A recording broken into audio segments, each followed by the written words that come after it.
Salam damai sahabat oase rohani Katolik yang terkasih dimanapun Anda berada. Naik kereta di stasiun Bekasi, turun sebentar di Purwakarta. Sahabat oase rohani Katolik yang terkasih, semoga Anda sehat dan bahagia.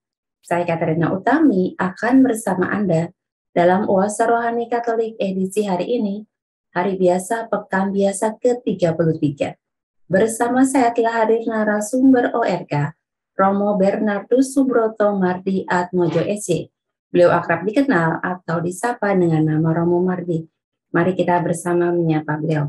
Romo Mardi, salam jumpa Romo. Apa kabar Romo Mardi? Baik, kabarnya baik, sehat, diberkati oleh Tuhan. Oleh sebab itu, saya yakin Anda semua juga diberkati oleh Tuhan. Amin. Terima kasih Romo Mardi atas kesediaannya hadir di acara Oase Rohani Katolik.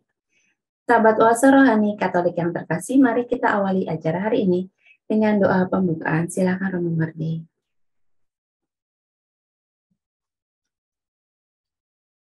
Marilah berdoa. Dalam nama Bapa dan Putera dan Roh Kudus. Amin. Allah, Aba, Bapa kami. Kami bersyukur bahwa Engkau telah mengutus Sang Sabda, menyampaikan kepada kami cinta dan kerahiman-Mu kepada kami semua di tempat manapun juga. Di Sumatera, di Kalimantan, di Jawa,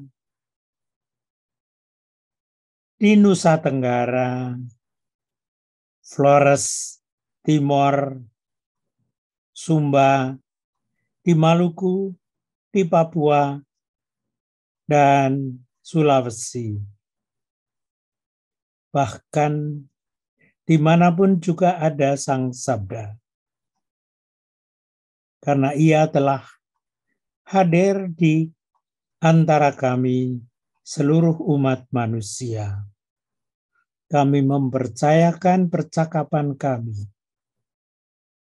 dalam Sang Sabda karena Roh Kudus telah Kau curahkan kepada kami, kini dan sepanjang segala abad. Amin. Amin. Bacaan liturgi hari ini, bacaan pertama dari Kitab Wahyu. Bab 10 ayat 8 sampai 11. Antifon pembuka, aku menerima kitab itu dan memakannya. Aku Yohanes mendengar suara dari langit yang berkata kepadaku, pergilah, ambillah gulungan kitab yang terbuka di tangan malaikat yang berdiri di atas laut dan di atas bumi itu. Maka aku menghadap malaikat itu. Aku minta kepadanya supaya memberikan gulungan kitab itu kepadaku. Ia berkata, ambillah dan makanlah. Kitab itu akan terasa pahit dalam perutmu, tetapi manis seperti madu dalam mulutmu. Lalu aku mengambil kitab itu dari tangan malaikat dan memakannya. Rasanya manis seperti madu dalam mulutku, tetapi setelah ku makan, terasa pahit dalam perut. Maka malaikat itu berkata kepadaku, engkau harus bernubuat lagi kepada banyak bangsa, kaum, bahasa, dan raja. Demikianlah sabda Tuhan. Syukur kepada Allah. Marilah kita tanggapi dengan Mazmur tanggapan, betapa manis janjimu itu bagi langit-langitku, ya Tuhan.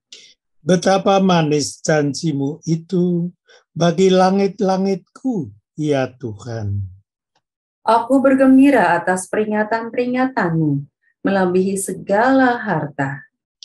Betapa manis janjimu itu bagi langit-langitku, ya Tuhan. Ya, peringatan-peringatanmu menjadi kegemaranku, dan kehendakmu menjadi penasihat bagiku. Betapa manis janjimu itu bagi langit-langitku, ya Tuhan. Taurat yang kau sampaikan adalah baik bagiku, lebih berharga daripada ribuan keping emas dan perak. Betapa manis janjimu itu bagi langit-langitku, ya Tuhan. Betapa manis janjimu bagi langit-langitku, lebih manis daripada madu bagi mulutku. Betapa manis janjimu itu bagi langit-langitku, ya Tuhan. Peringatan-peringatanmu adalah milik pusakaku untuk selama-lamanya, sebab semuanya itu kegirangan hatiku. Betapa manis janjimu itu bagi langit-langitku, ya Tuhan. Mulutku kau hangatkan dan mengap-mengap, sebab aku mendambakan perintah-perintahmu. Betapa manis janjimu itu bagi langit-langitku, ya Tuhan.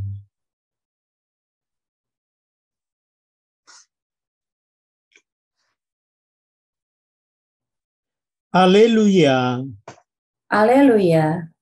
Domba-dombaku mendengarkan suaraku, sabda Tuhan. Aku mengenal mereka dan mereka mengikuti aku. Haleluya. Haleluya. Tuhan bersamamu. Dan bersama rohmu, Kita dengarkan Injil suci menurut Lukas. Dimuliakanlah dimuliakanlah Tuhan. Tuhan.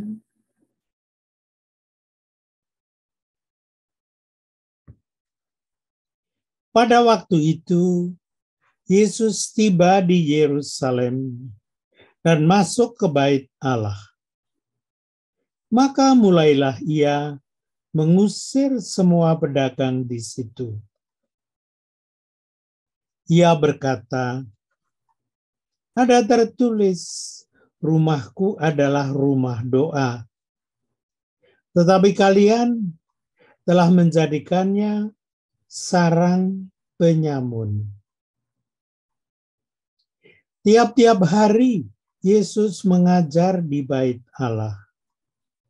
Para imam kepala dan ahli Taurat, serta orang-orang terkemuka bangsa Israel, berusaha membinasakan Yesus. Tetapi mereka tidak tahu bagaimana harus melakukannya, sebab seluruh rakyat terpikat kepadanya dan ingin mendengarkan dia. Demikianlah sabda Tuhan. Terpujilah Kristus. Sahabat puasa rohani Katolik yang terkasih, kita akan masuk dalam perbincangan rohani sesi yang pertama. Romo Mardi dalam sesi yang pertama ini Romo dari Kitab Wahyu. Ini ada kata-kata yang menarik dari Yohanes Romo. Itu mengatakan bahwa pergilah, ambillah gulungan kitab yang terbuka di tangan malaikat yang berdiri di atas laut dan di atas bumi itu. Ini maksudnya apa nih Romo? Ambillah gulungan kitab itu. Kalau kita memperhatikan sejarah umat Israel, Ya. maka tidak mustahil bagi orang Israel bahwa sebenarnya mereka terlampau terikat kepada suku mereka, kepada bangsa mereka sendiri. Seperti kalau Anda melihat topi yang saya pakai, ini adalah topi dari Ruteng. Saya mendapat hadiah ini dari Monsinyur Uskup Ruteng. Pada waktu Juli yang lalu, saya boleh menghadap beliaunya dan bersama retret dengan sejumlah imam. Saya merasa bahwa topi Flores ini bagus dan merupakan suatu bagian dari yang dibanggakan oleh orang-orang yang tinggal di calon keuskupan baru, di samping keuskupan Ruteng. Rencananya katanya akan diadakan keuskupan baru. Sudah sekarang dijanjikan bahwa akan menjadi keuskupan yang bagus. Kembali kepada bacaan, sangat mungkin bahwa bagi orang Israel, kitab suci adalah warisan para leluhur. Titik. Artinya, itu hanya warisan dari para leluhur. Kalau toh nampak manis, di situ dikatakan di lidah terasa manis. Nanti kalau sudah dicernakan dalam badan, dikatakan terasa pahit. Karena dalam Alkitab ada juga hal-hal yang tidak enteng. Dalam Alkitab ada hal-hal yang pahit. Karena sejarah dari Abraham, Ishak, Yakub mengandung unsur-unsur yang pahit. Sehingga apa yang kelihatannya pada awal tampaknya manis,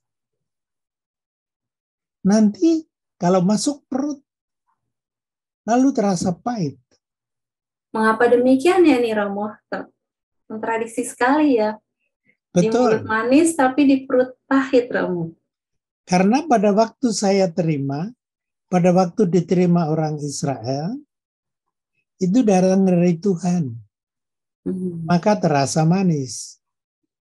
Namun orang sering lupa bahwa dalam perjalanan waktu, seperti nanti zaman Yesus, ada juga hal-hal yang pahit. Dan tidak jarang nanti dalam perjalanan ke Palestina, ke Tanah Suci, orang-orang akan mengeluh, kok pahit jalannya? Kenapa kita harus begini dan begitu?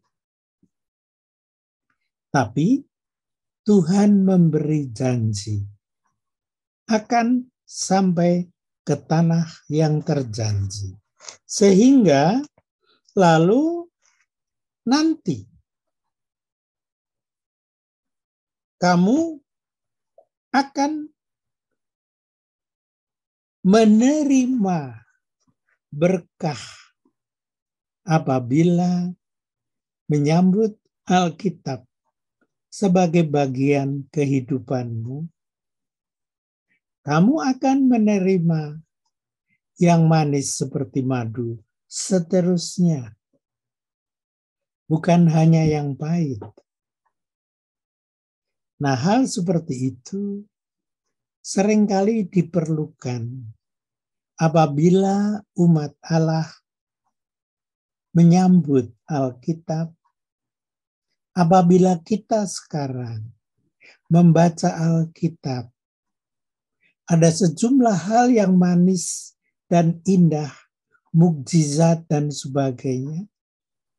Namun, janganlah pada waktu ada yang pahit, lalu kita bilang, wah, Tuhan itu kok memberi yang pahit.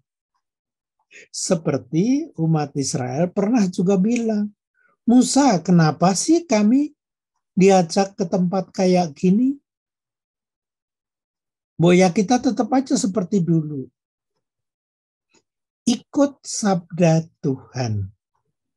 Tidak jarang membawa juga kepahitan hidup.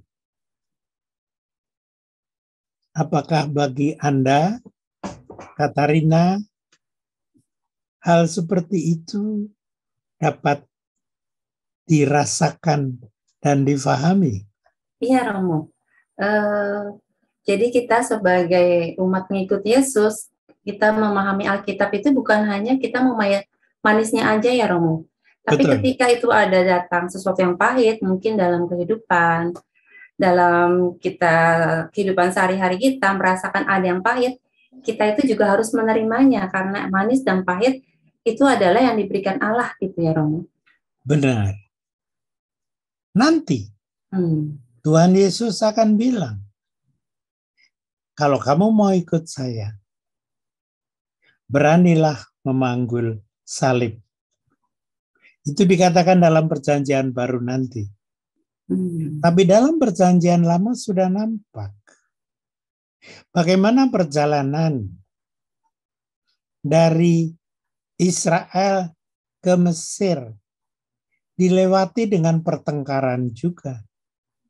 Kan Yusuf dibuang oleh saudara-saudarinya. Itu kan pahit. Namun sesudahnya di Palestina ada problem mengenai pencarian nafkah. Lalu mereka mengungsi ke Mesir.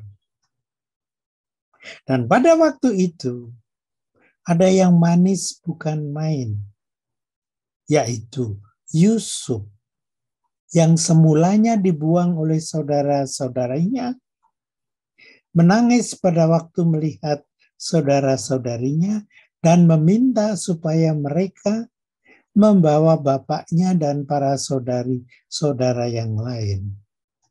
Bukankah itu manis karena menandakan betapa Yusuf tidak dendam, betapa Yusuf menyambut baik kedatangan para saudari-saudara.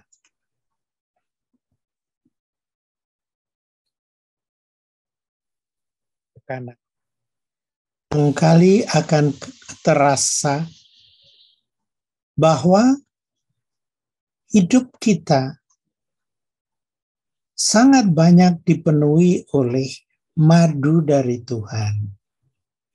Namun, tidak jarang ternyata ada juga jamu yang pahit, bukan hanya temulawak, bukan hanya jamu tambiloto. Ada yang lebih berat lagi. Untuk apa? Supaya kita menjadi sehat. Lalu bisa menikmati kemanisan-kemanisan yang dari Tuhan. Anda bisa melihat Tuhan itu tidak bohong. Jangan terlalu cepat mengira, kok dulu ini dan itu. Padahal jelas Tuhan tidak meninggalkan janji. Itu dikatakan dalam perjanjian lama, sangat jelas. Saya harap Katarina dan teman-teman dapat mengingat butir-butir itu. Ya, benar Romo. Jadi seperti hidup itu indah ya Romo, bukan monoton ya Romo. Jadi ada manis, ada pahit. Seperti kopinya Romo nih Romo, warnanya itu ada warna gelap tapi ada warna cerahnya sedikit gitu Romo. Ada berbagai warna di sana ya Romo. Sejarahnya juga bagus. Jadi ini adalah topi yang saya sukai. Karena apa? Karena topi ini saya terima dari Bapak Uskup di Ruteng. Kenapa? Karena saya memberi retret, membimbing retret kepada 80 imam di Keuskupan Ruteng. Sangat bagus dan saya harus mengatakan disambut dengan sangat baik oleh keluarga Ruteng. Memang sebelumnya saya sudah beberapa kali ke Ruteng, tapi sesudah gelombang pertama retret, 10 hari saya di sana, saya diberi yang pahit karena saya harus masuk rumah sakit. Oh. Karena apa? Saya mendapat yang pahit dari Ruteng, yaitu suhu pagi hari 11 derajat Celcius. Dingin sekali ya itu, Romo. Betul. Untuk saya yang tinggal di Jakarta, itu sangat dingin. Sehingga lemah saya. Sebenarnya masih ada gelombang kedua yang harus saya bantu untuk retret. Untunglah semuanya sudah saya tulis. Lalu Bapak Uskup mengirim saya dengan penuh kepercayaan kembali ke Jakarta. Dan saya harus mengatakan syukur bahwa suster dari Carolus menjemput saya di Cengkareng langsung dengan ambulans. Namun, saya tidak pulang ke rumah. Saya langsung masuk ke Ignatius II, yaitu tempat perawatan orang sakit. Dan saya dipindah lebih lanjut ke tempat penginapan di Carolus yang lebih berat lagi, yaitu 3 minggu harus tidur di sana karena ditemani oleh COVID. Nah, kalau yang menemani Katarina dan kawan-kawan frater-frater saya senang. Tapi kalau yang menemani COVID, kamu bisa membayangkan, enggak begitu enak, pahit.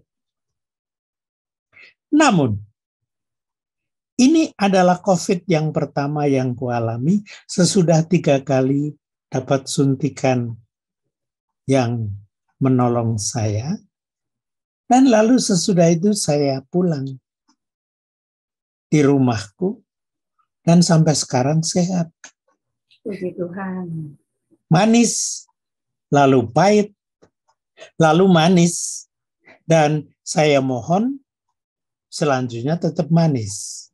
Meskipun demikian, jangan lupa Israel mengalami manis, pahit, manis, pahit, dan seterusnya. Tuhan tak akan melupakan janjinya. Itu saya harap dialami juga oleh Katarina dan kawan-kawannya. Ya, amin. Terima kasih luar biasa pengalaman Romo Mardini ya, Romo. Dari manis, lalu pahit, lalu kembali menjadi manis lagi. Dan itu menguatkan kami semua, agar ketika mengalami sesuatu yang pahit, kita ingat akan janji Allah bahwa Allah akan memberikan yang manis. Terima kasih Romo untuk permenungannya di sesi yang pertama ini. Nanti kita akan lanjutkan di sesi yang kedua. Baik, baiklah, sahabat pokoknya Wasa. Ini menyenangkan saya. Mengandung pengalaman manis, pahit dalam perjalanan saya ke Ruteng dan kembali ke Jakarta. Terima kasih untuk keluarga Ruteng untuk saya. Baiklah, terima kasih sahabat Wasa Rohani Katolik yang terkasih. Kita akan jumpa kembali di sesi yang kedua. Tetaplah di tempat Anda.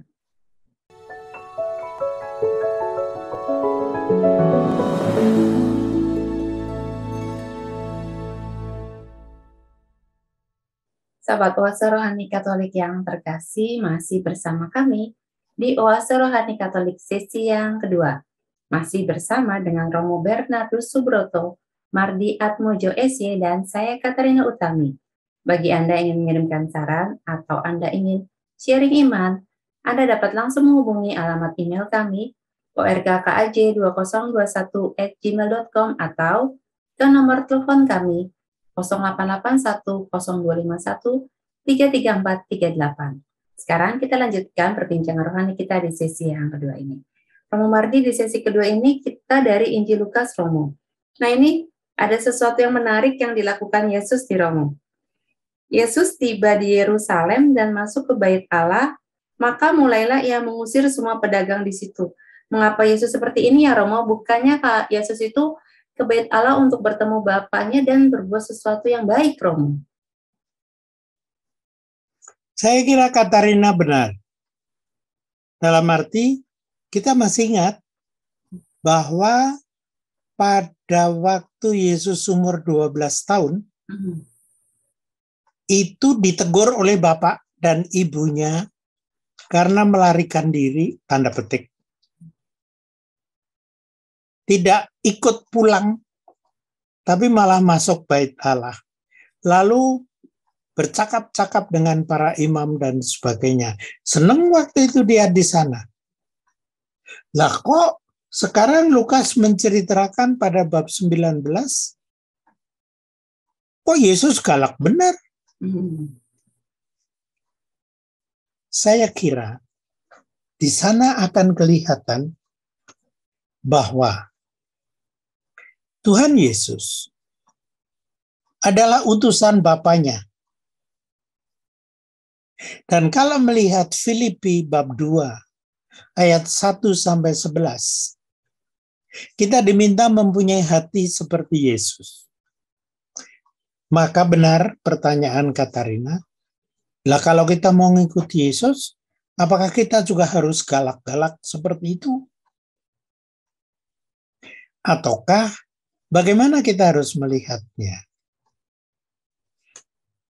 Barangkali bolehlah kita mengambil sikap dari satu sisi seperti Yesus pada waktu umur 12 tahun pergi ke Nisah sebagai tempat bapaknya dan dengan sukacita dan membangkitkan sukacita pada para imam. Masih ingat? Para imam mengatakan, bukan main itu anak, pinter banget dan dekat dengan Tuhan. Positif, manis. Tapi juga di situ kelihatan apa yang tadi kita baca. Bahwa lalu terjadi juga yang pahit.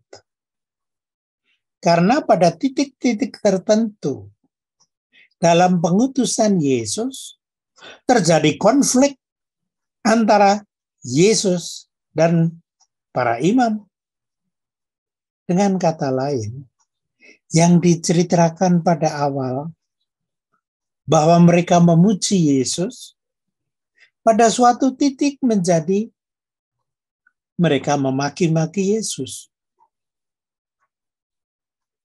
Namun, bahkan sampai dengan hampir titik akhir, Yesus masih merasa pahit.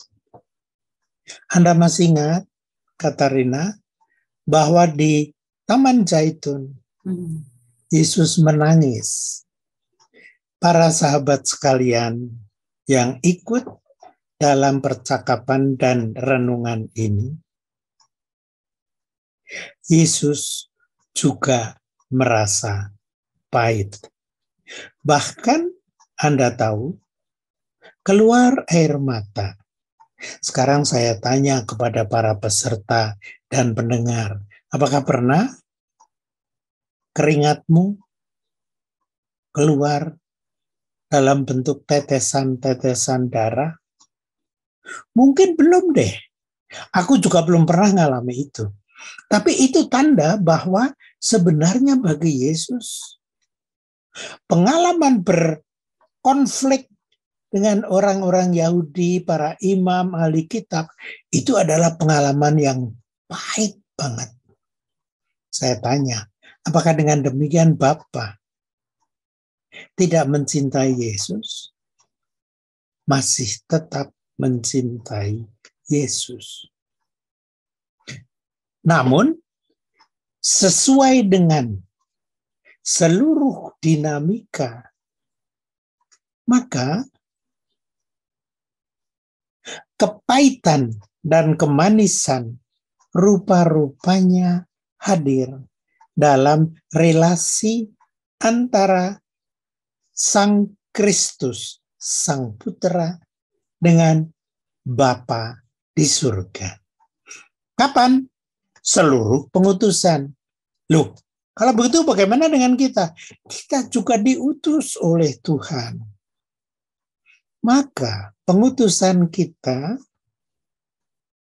mengandung yang manis, tetapi juga mengandung yang pahit. Apakah Katarina kadang-kadang juga mengalami itu? Iya, Romo. Ada beberapa kali memang seperti itu, Romo. Misalnya ada beberapa mungkin dari teman-teman yang mungkin jarang ke gereja, atau kadang-kadang juga mereka lebih nyaman online ketika kita mengajak, atau ketika kita mungkin memberikan sedikit saran, itu mereka tidak terima dan malah mungkin memang itu seperti itulah kita gitu, Romo. Diutus ada yang manis dan juga ada yang pahit. Ternyata tidak semua orang itu menerima kita, Romo. Ya, saya mau baca sedikit dari Lukas. Iya, Romo. Tiap-tiap hari Yesus mengajar di bait Allah. Para imam kepala dan ahli Taurat serta orang-orang terkemuka bangsa Israel berusaha membinasakan Yesus.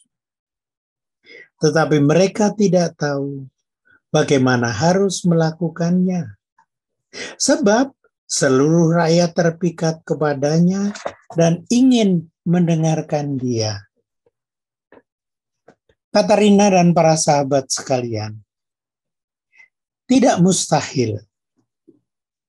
Bahkan saya yakin bahwa bagi Anda, kata-kata yang kita dengar dalam misa atau bahkan dalam bacaan online atau bagaimanapun juga adalah sesuatu yang manis.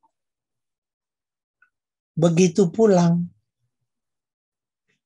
sampai di rumah, begitu selesai renungan kita atau jam suci kita berjumpa dengan sambiloto. Kita berjumpa dengan jamu yang pahit. Kita berjumpa dengan obat yang pahit. Kalau itu ternyata obat benar-benar, lalu harus kita serap. Mungkin memang ada obat-obat yang tidak beres. Ada pula kesedihan-kesedihan yang karena kesalahanku. Tapi tidak jarang itu adalah sesuatu yang memang ada dalam perjalanan seperti dialami oleh Yesus, sehingga Yesus di kebun zaitun menangis. Bahkan Anda ingat pada waktu Yesus disalib, dia bahkan berseru-seru, Eli, Eli, lama sabachthani. Bagi Yesus, salib itu bukan sesuatu yang sekedar manis. Tetapi salib adalah bagian dari Yesus mengikuti perintah Bapa, maka pahit pun disambut oleh Tuhan Yesus. Sehingga pada akhirnya Tuhan Yesus mengatakan, aku menyerahkan nyawaku kepadamu. Para sahabat sekalian, Katarina dan teman-teman, saya ingin mengajak Anda sekalian ambil sikap seperti Tuhan Yesus. Tentu saja ada saat ketika 5.000 orang atau sekian ribu orang ikut Yesus. Dan mungkin ini menggembirakan hati. Tapi bahkan disalib, salah satu orang yang juga disalib memaki-maki dia. Dan orang yang ada di bawah memaki-maki dia juga. Bahkan ada yang menusukkan tombak ke hati Yesus. Para sahabat sekalian, kita adalah murid Kristus. Kalau murid Kristus, kita hidup seperti Kristus. Menyambut segala sesuatunya dari Allah. Betul. Menerima segala berkah dan berkat dari Allah. Benar. Terus, yang pahit nggak kita terima. Tuhan, aku hanya mau menerima yang manis. Itu bukan caranya Yesus. Sampai titik darah yang terakhir. Sampai hembusan nafas yang terakhir. Yesus adalah utusan Bapa. Kita masih ingat, utusan Bapa ini menyambut yang manis maupun yang pahit. Tapi ingat, coba, hampir menjelang akhir hidupnya, Yesus memandang ke bawah dari salib. Dan lalu melihat ibunya. Apakah Anda pernah menjelang dioperasi, operasi berat, di kamar operasi, melihat ibu atau orang yang Anda cintai di situ? Anda bisa membayangkan bahwa ibu juga menepuk dada ikut berduka. Karena Anda dioperasi, dalam hal ini operasi jantung yang berat sekali, atau operasi kanker yang berat sekali. Lah kok bagi saya ini kan pahit. Lah kok Tuhan Yesus masih mau memberi yang manis kepada ibunya. Itu mengagumkan saya. Dia masih ingat bahwa kalau dia pergi, ibunya sendirian. Maka dia bilang kepada murid yang dicintainya, itu ibumu. Dan bilang kepada Maria, itu anakmu. Di saat yang begitu menyakitkan, kok Yesus masih ingat berbuat baik? Para sahabat sekalian, Katarina dan teman-teman,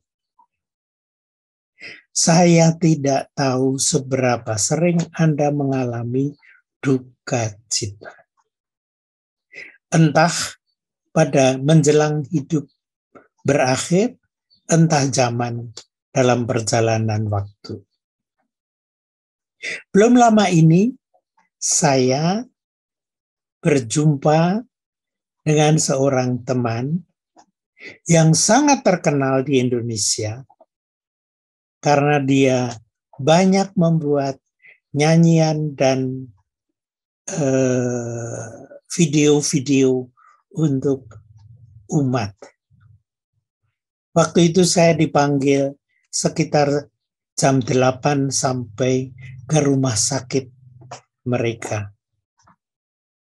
Dan sahabat saya itu hampir habis kulitnya dan dagingnya. Kenapa itu, Romo? Karena sakit kanker tingkat 4. Saya harus mengatakan, aduh, berat sekali. Saya menyumbangkan sedikit dari yang dapat saya lakukan, yaitu memberikan sakramen orang sakit. Mengagumkan saya adalah bahwa orang yang begitu sakit berbaring di situ, itu pada waktu saya memberikan sakramen orang sakit kepadanya, dia masih ikut menjawab. Berarti dia sadar akan hubungannya dengan Tuhan. Persis seperti Tuhan Yesus. cerita belum berakhir. Karena itu terjadi jam 8 malam. Saya pulang ke rumahku.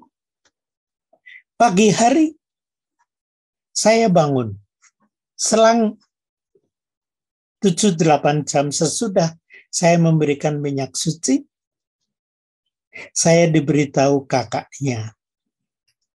J mengatakan kepada saya, itu nama kakaknya, Wawan sudah dipanggil Tuhan. Harus saya katakan bahwa Tuhan membawa dia kepada kesembuhan yang abadi. Dan karena itu saya ikut dalam sukacita dia pulang kepada Bapa. Kan orang meninggal dikatakan berpulang atau dipanggil Tuhan. Para sahabat sekalian, saya tidak bermaksud berbicara mengenai orang meninggal. Bukan. Tetapi mengenai orang yang sampai titik darah yang terakhir, sampai nafasnya yang terakhir, sembahyang. Seperti Wawan yang saya beri minyak suci. Seperti sekian banyak saudari dan saudara kita yang sampai nafas terakhir ikut Yesus untuk akhirnya berkata, aku menyerahkan diriku kepadamu. Sekali lagi, masalahnya adalah siapa yang kita rindukan. Apakah kita merindukan berjumpa dengan Bapa? Dan dalam bacaan tadi, kita diingatkan bahwa ketemu Tuhan dalam Alkitab pada waktu kita membaca akan diakhiri dengan ketemu Tuhan dalam pertemuan final pada akhirnya. Katarina, saya berharap bahwa yang manis pada awal bisa saja di tengah-tengah memberi yang pahit. Tetapi kita percaya kepada janji Tuhan bahwa Allah Bapa kita akan menampung kita bersama dalam bakti kepada Allah final dengan pengantaraan Kristus, karena Roh Kudus akan senantiasa meresapi kita lahir dan batin setiap detik hidup kita. Mari kita memohon satu sama lain agar supaya itulah pula yang terjadi pada kita semua. Amin. Terima kasih Romo Mardi, sangat menarik dan sangat menguatkan kami semua Romo sebagai murid Kristus untuk mengikuti Yesus dalam perjalanan hidup kami, baik manis maupun pahit. Baiklah, sahabat Oasa Rohani Katolik yang terkasih, kita akan akhiri acara hari ini dengan doa penutup dan berkat kasih karunia Allah. Silakan Romo Mardi. Dalam nama Bapa dan Putra dan Roh Kudus. Amin. Allah Aba Bapa kami bersyukur bahwa Engkau telah menciptakan kami, melimpahkan Roh-Mu untuk menyelenggarakan hidup kami, dan mengirimkan Sang Putra apabila kami membutuhkan penebusan karena berbuat dosa. Kami berterima kasih bahwa Engkau memberikan kepada kami, para saudari dan saudara, para sahabat, yang dengan segala kemurahannya mau untuk menemani ziarah kami sampai kepadamu. Berkatilah ya Bapa kami semua dalam ziarah menuju kepadamu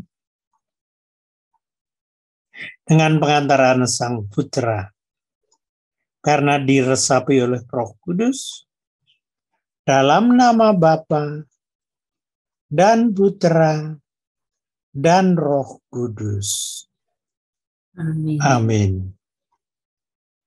Sahabat puasa rohani Katolik yang terkasih, demikian acara kita pada hari ini. Semoga apa yang telah disampaikan oleh Romo Mardi dapat semakin menginspirasi kita untuk mengenal Yesus Sang Sabda. Akhir kata, kami berdua, Romo Bernardus Broto Mardi Atmojo SC, dan saya Katerina Utami, pamit undur diri. Sampai jumpa pada edisi Oase Rohani Katolik berikutnya. Sampai jumpa.